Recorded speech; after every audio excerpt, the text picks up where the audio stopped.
नमस्कार दोस्तों, आज हम Bihar board class 10 chapter physics chapter number 1 प्रकाश का परावर्तन के बारे में पढ़ेंगे। तो परावर्तन को पढ़ने से पहले हम लोग प्रकाश के बारे में कुछ फैक्ट्स जानते हैं। तो चलिए शुरू करते हैं कि प्रकाश वह कारक है जिसकी वजह से हम किसी वस्तु को देख पाते हैं। एंड प्रकाश वह कारण है या फिर वो कारक है जिसकी वजह से हम किसी वस्तु को देख पाते हैं, ठीक है। जिस वस्तु से प्रकाश निकलता है उसे प्रकाश स्रोत कहते हैं।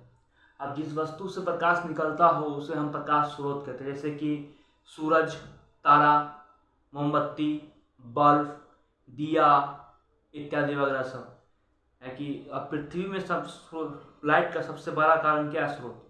स्रोत सबसे बड़ा है सूरज, ठीक है।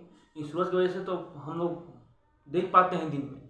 सूरज ही नहीं रहेगा तो हम लोग कैसे देख पाएंगे, ठीक है। अब प्रकाश एक प्रकार की ऊर्जा है, यानी प्रकाश एक प्रकार का ऊर्जा है, ठीक है। अब नेक्स्ट समझते हैं कि एक सरल रेखा पर चलने वाले प्रकाश को प्रकाश की किरण कहते हैं। जब कोई प्रकाश एक सरल रेखा पर चलता हो उसे हम प्रकाश की किरण कहेंगे। और प्रकाश के किरण के समूह को, यानी जिसमें बहुत सारे किरण हो, उसको हम बीम कहेंगे। प्रकाश का किरण पुंज यानी बीम कहते हैं, ठीक है।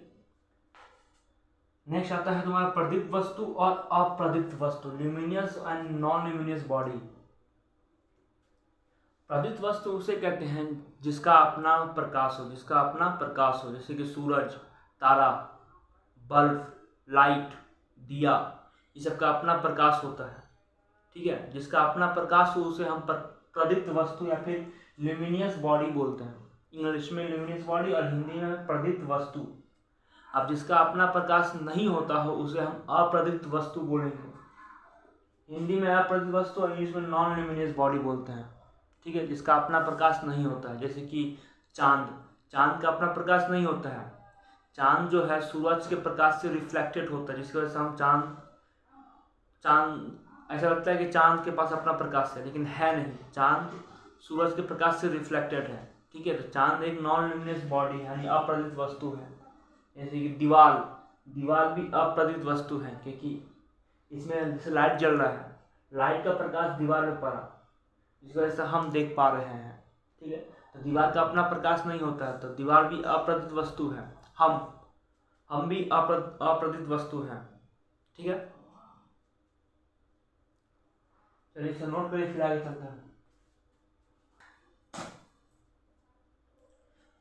चलिए शुरू करते हैं आगे।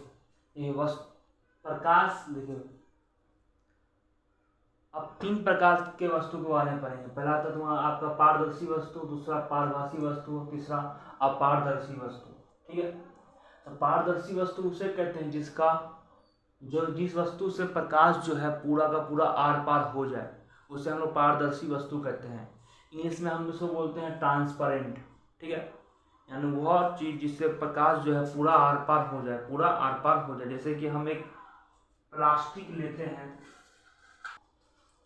ठीक है। इस प्लास्टिक से हम लाइट मारते हैं तो लाइट क्या हो रहा है? पूरा आर पार हो रहा है। यानी जब प्लास्टिक आपका पारदर्शी वस्तु है, ठीक है।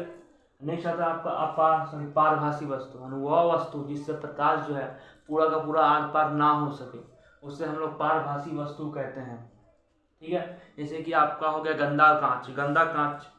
यहाँ पे कांच को पानी से थोड़ा पोंछ दीजिएगा तो आप अपना चेहरा ठीक से नहीं देख पाइएगा, पूरा नहीं देखा, धुंधला नजर आता है, तो वह वस्तु आपका पारभासी वस्तु हो जाएगा। नेक्स्ट आता है अपारदर्शी वस्तु, वह वस्तु जिससे प्रकाश आर पार हो ही ना सके। यानी जैसे मेरा हाथ, इसे क्या है कि प्रकाश आर पार नहीं हो पा रहा है, प्रकाश को यहीं पर रोक दे रहा है, तो ये जो हाथ है ये अपारदर्शी वस्तु है, ठीक है।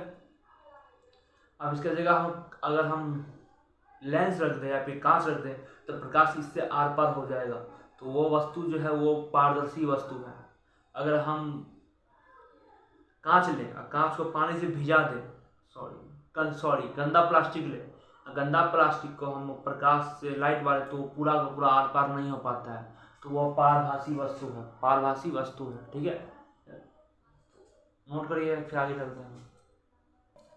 तो आज के लिए इतना रहा, फिर हम अगले वीडियो में पढ़ेंगे। Thank you.